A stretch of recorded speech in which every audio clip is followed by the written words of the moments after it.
이 소설은 보배라는 제목의 주인공 이름이기도 합니다. 그럼 읽겠습니다. 날 밝기 전 잠에서 깨어났다.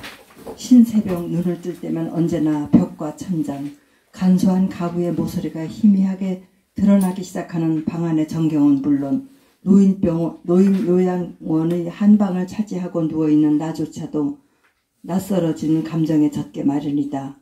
어린 시절 낮잠에서 깨어날 때 나를 휩쓸던 서러운 비슷한 감정을 맛보는 것까지 여느 때와 똑같다. 잠은 얕고 꿈은 어지럽다. 흐릿하고 종잡을 수 없지만 꿈의 내용은 대개 비슷하다. 어두운 부엌의 물항아리에 좌르륵 좌르륵 물 쏟아붓는 소리, 밤 깊도록 골목골목을 울리던 다듬이질 소리, 파랗게 어린 쑥이 돋아나는 해토머리에 2살박이 막내 동생 무영이를 업고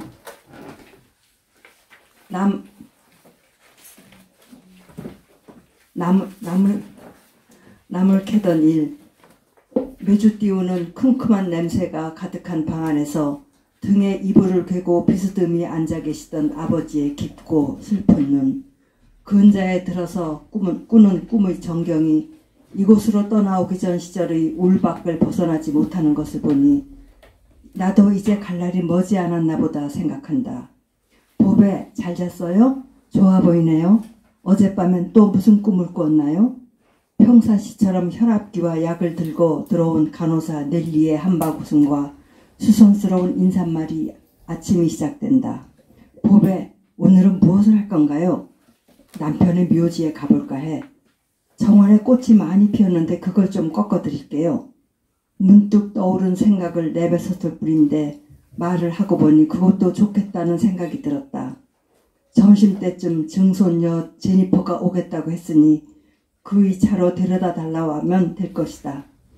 대학에서 문학을 공부하고 있는 세칭 이민 4세대인 제니퍼는 사탕수수 농장의 노동자로 자원하여 전기선을 타고 20날의 항해 끝에 이곳에 온 청년 김윤수와 사진신부 박보배로부터 시작된 집안의 역사를 소설로 쓰기 위해 무엇보다도 나의 이야기가 필요하다고 한다.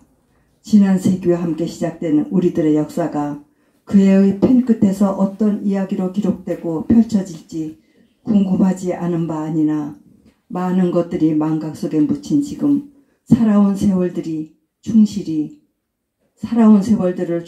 충분히 되살릴 자신이 없다. 어쩌면 남편의 묘지에서라면 기억의 실타래가 풀리고 말문이 열릴지도 모르겠다.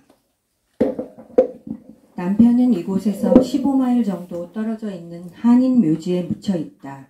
함께 배를 타고 왔던 사람들도 꽤 많이 묻혀 있으니 외롭지는 않을 것이다.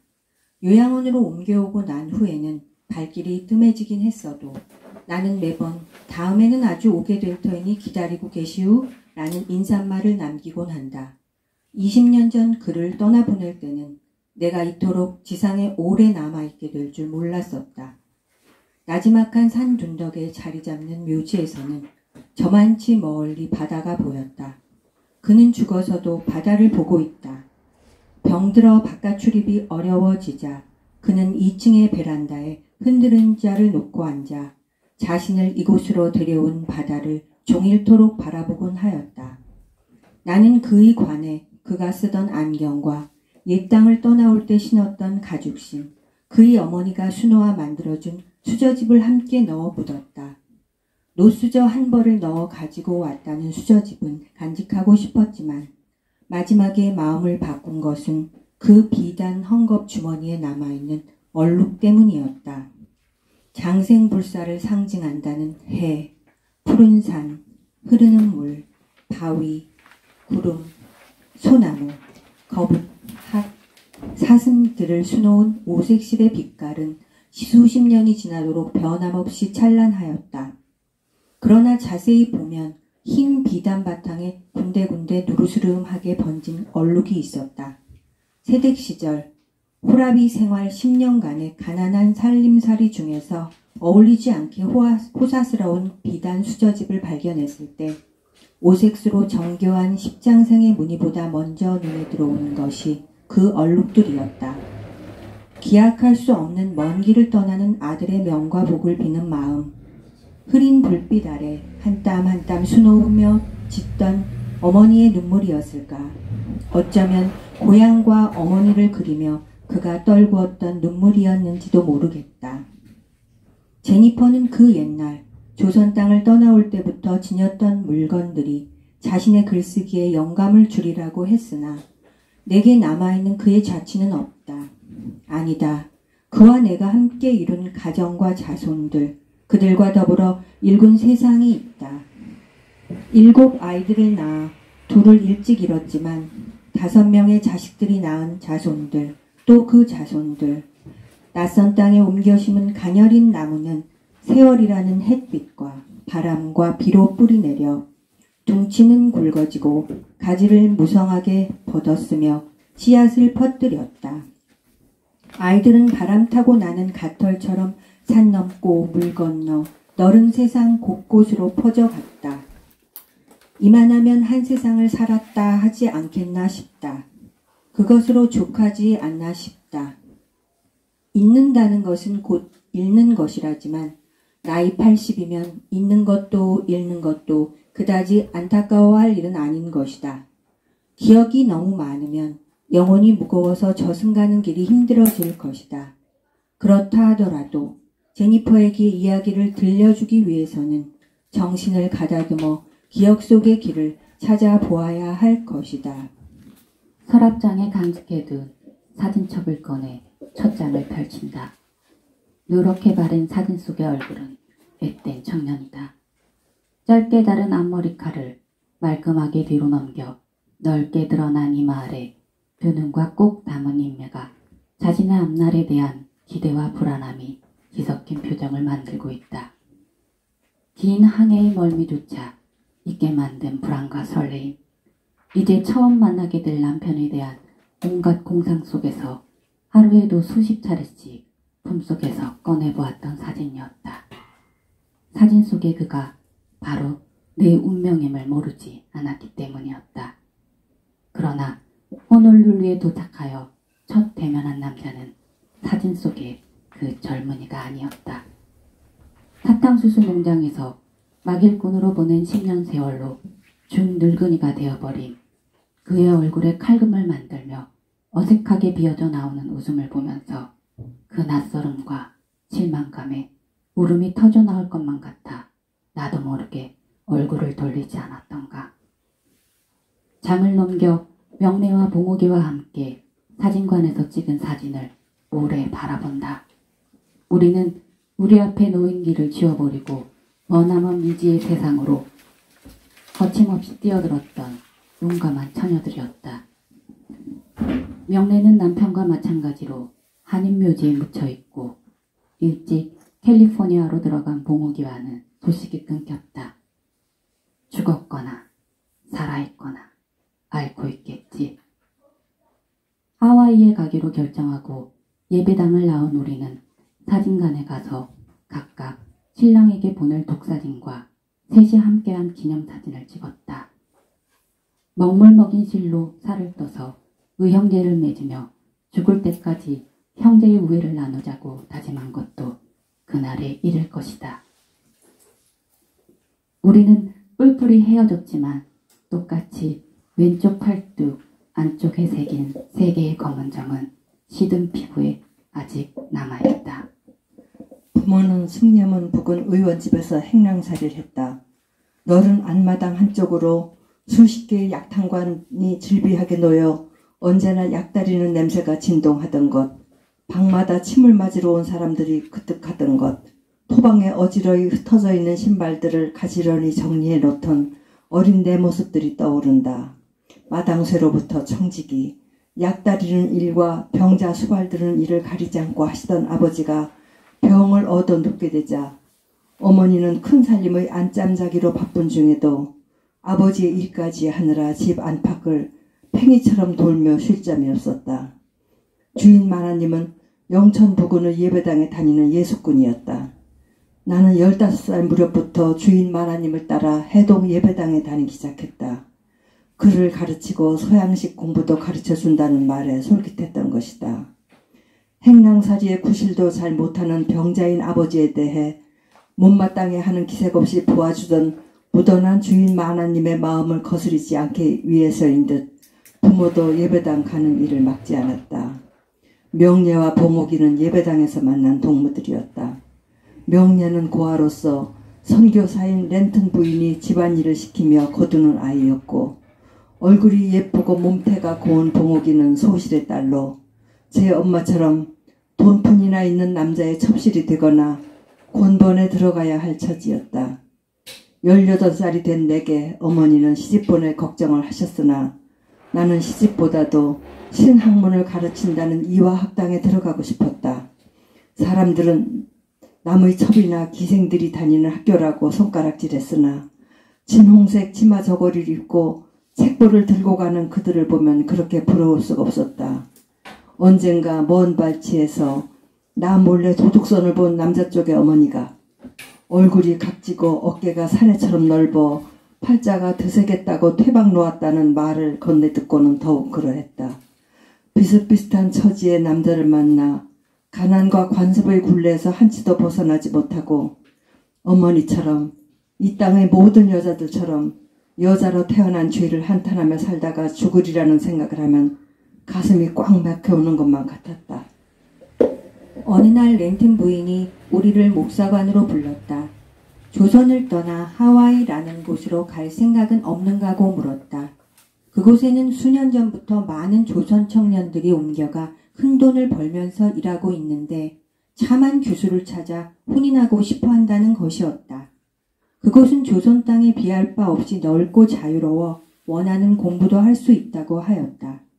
물산이 넘쳐나 생활이 풍족하고 남녀가 평등하고 출생에 천함과 귀함이 없으며 누구나 노력하는 만큼 뜻하는 바를 이루리라 돈을 많이 벌어 조선의 가난한 가족들을 걱정 없이 살게 할 수 있으리라고도 하였다. 거긴 돈이 많아 빗자루로 쓸어 담을 정도란다. 1년 내내 춥도 덥도 않고 날씨가 화창하여 사철 푸른 풀, 붉은 꽃이 만발하지. 나도 젊었으면 그곳으로 가겠다. 새 세상을 살아보겠다. 렌튼 부인의 말을 옮겨 전해주던 전도 부인이 우리에게 말했다. 그러한 좋은 세상이 과연 있을까 싶으면서도 우리는 렌튼 부인의 말을 의심할 수 없었다. 조선 땅 밖으로 얼마나 많은 나라와 인종과 색다른 문물들이 있는지 날이면 날마다 새롭게 듣고 있는 터였다. 보름간의 생각할 말미를 받아 돌아와 며칠을 망설이다가 치도곤을 맞을 각오로 어렵게 입을 떼었을 때 의외로 부모의 반응은 담담했다. 이미 주인 마나님으로부터 이야기를 들었던 탓도 있을 것이고 병이 깊은 아버지가 매사의 마음을 놓아버린 탓도 있을 것이다. 흉흉하고 불안하기 짝이 없는 세상이었다. 가뭄과 기근으로 굶어 죽는 사람들이 속출하고 홍수 뒤에 호열자와 장질부서가 창궐하여 죽는 사람들이 헤아릴 수 없었다. 사람들은 유리걸식으로 연명하거나 저 멀리 만주로 연해주로 살 길을 찾아 떠났다. 늙은 부모를 토굴 속에 가둬 굶겨 죽인 자식이나 허기를 못 이겨 자식을 잡아먹었다는 소문이 드물지 않았다.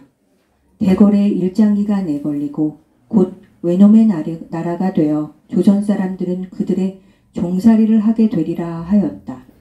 내 마음이 그쪽으로 기울어져 있음을 아신 어머니는 여자 팔자와 물길은 돌려대기 달렸다니 하며 긴 한숨을 내쉬셨고 아버지는 거기도 사람 사는 데고 계명한 곳이라 하니 하며 말끝을 맺지 못하셨다. 렌튼 부인은 세 장의 사진을 뒤집어 놓고는 우리에게 어떤 사람을 원하는가 물었다. 봉옥이는 인물이 좋고 돈 잘 벌고 학식이 있는 남자. 명례는 술 노름을 하지 않고 때리지 않는 남자를 원한다고 했다. 나는 똑똑하고 심지가 굳은 사람, 마음 착한 사람이라고 했다. 렌튼 부인이 하하 웃었다. 우리가 바라는 모든 것을 다 갖춘 남자는 이 세상에 없다고. 그러나 우리가 그렇게 만들어갈 수 있다고 말했다. 하얀 뒷면을 보이는 사진을 앉은 순서대로 집었다. 그것이 광산 김씨, 김윤수와의 첫 대면이었다. 나와는 15년이나 차이 나는 34세 늙은 총각이었지만 사진 속의 남자는 하이칼라 머리에 앳된 청년이었다. 내 사진을 보낸 석 달 후 김윤수는 혼서지와 함께 얼마간의 돈, 이러한 인연도 하늘의 뜻일 터이니 산설구, 물설구, 말도 풍습도 다른 타국의 생활이 아무리 힘들고 외롭더라도 잘 살아보자는 내용의 편지를 보내왔다. 문면이 점잖고 달필이어서 한결 많이 놓이던 기억이 난다. 해를 넘겨 1913년 초봄 19세 조선 처녀인 나는 제물포에서 증기선을 타고 호놀룰루를 향해 20여일의 긴 여정에 올랐다. 어머니는 그가 보낸 돈을 헐어 남자 한복 1습과 붉은 치마 푸른 저고리 한 벌을 지어주셨다. 이름뿐인 혼례식 날 단 한 번 입고 넣어두었던 그 옷을 입고 그는 저 세상으로 갔다. 나 또한 그 옛날의 붉은 치마 푸른 저고리로 갈아입고 그의 곁으로 가게 될 것이다. 집 떠나기 전날 여느 때와 다름없이 우물에서 물을 길어 항아리를 채우고 저녁밥을 지었다. 아버지와 어머니, 내 동생들이 호롱불빛 아래서 묵묵히 저녁밥을 먹었다. 벽에 이불을 개고 기대 앉아 수저를 든 채로 나를 바라보시던 아버지의 망연하고 슬프고 깊은 눈길은 지금도 잊히지 않는다. 밤에 가마솥에 물을 대어 부엌문을 걸어 잠그고 몸을 씻었다. 이른 몸이라 벗은 몸에 소름이 오스스 돋았으나 좁은 부엌 안은 이내 더운 김으로 부해졌다. 부끄러워마다 했으나 어머니가 굳이 따라 들어와 몸을 씻어주셨다. 어머니에게 몸을 보인 것은 철들고 처음이었다. 거기 가면 돈도 보낼 수 있대요. 거기서는 빗자루로 돈을 쓸어 모은답니다. 그럴 리가 있느냐? 다 헛소리지. 누구나 죄인 팔아 돈 사는 법이다. 죽으면 썩어질 몸이라지만 그저 내 몸을 정금같이 아껴라. 어머니는 또 말씀하셨다. 나도 내 아버지를 신방에서 처음 보았느니라. 부부의 인연은 사람의 뜻이 아닌 것 같더라. 내가 산 것이 아니라 목숨이 제 스스로 살았다. 너는 다른 세상을 살아라. 다음날 날이 밝아올 무렵 나는 길게 따내려 붉은 댕기를 물린 머리채의 중동을 가위로 서걱서걱 잘라냈다. 잘려진 긴 머리채를 댕기채 빈첩에 싸놓았다. 3단 같은 머리카락을 자르고 낯선 남자의 사진을 품고 그의 아내가 되기 위해 새 세상을 살기 위해 집을 떠났다. 간밤을 뜬 눈으로 세운 듯 눈이 붉어진 어머니는 긴 골목의 끝까지 따라 나오셨다. 내게 등 떠밀려 되돌아가던 어머니가 갑자기 몸을 돌려 울음 섞인 목소리로 부르셨다. 아가, 보배야, 보배야. 어디서건 부디 몸 성하고 잘 살아라. 보배야, 보배야. 슬픔과 탄식과 안타까움으로 젖은 어머니의 부름은 그날 이후 줄곧 귓전에서 마음에서 맴돌며 슬픔과 낭만과 고통에서 나를 일으켜 세우는 힘이 되었다. 어머니와 아버지의 첫 아이인 나는 그들의 보배이고 나 자신의 보배인 것이다. 어쩌면 살아온 세월, 나의 일생은 그 이름과 그 이름의 뜻을 스스로에게 깊이 각인시키는 과정이었는지도 모른다. 이곳에 와서 나는 캐더린이라는 새로운 이름을 갖게 되었지만 보배라는 이름을 버리지 않았다.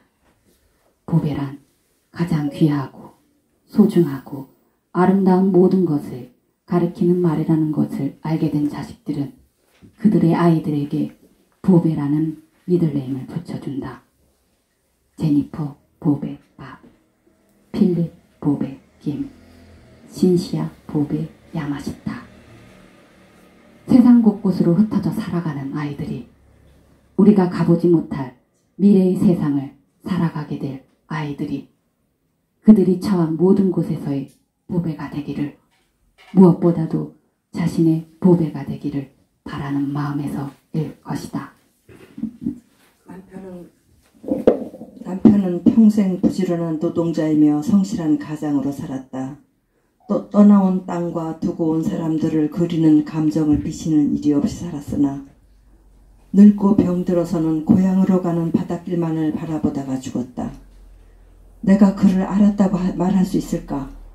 백정의 자식으로 태어난 그가 신분의 족쇄와 착고를 풀고 아무도 모르는 세상에서 원없이 살아보고자 했다는 그가 자신이 꿈꾸던 인생을 살았는가 알 수 없는 일이다. 그의 인생에 대해, 나의 인생에 대해 성공이나 실패라는 말을 붙이는 것은 무의미한 일일 것이다. 먼 곳으로 날아간 씨앗처럼 그 떨어진 자리에서 뿌리 내리고 자손을 퍼뜨리며 살았을 뿐이다.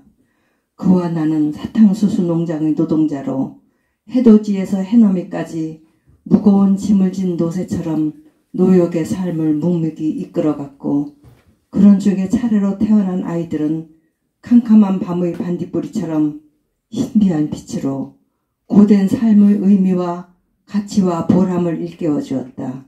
삶의 어려움이, 낯선 세상에서 살아야 한다는 불안과 외로움과 축생과도 같은 평생의 노역이 우리를 피폐하게 만들기도 하고 많은 소중한 것들을 파괴하기도 하였으나, 그 어려움과 외로움이 또한 우리를 진정 하나로 만들었다는 것을 나는 그를 떠나보내고 나서야 비로소 알았다.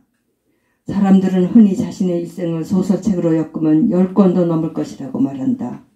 삶이 끝나면 비로소 이야기도 끝나는 법. 사진첩을 덮으며 나는 생각한다. 누구에게나 산다는 것은 자신의 이야기를 만들고 써내려가는 일일지도 모른다고.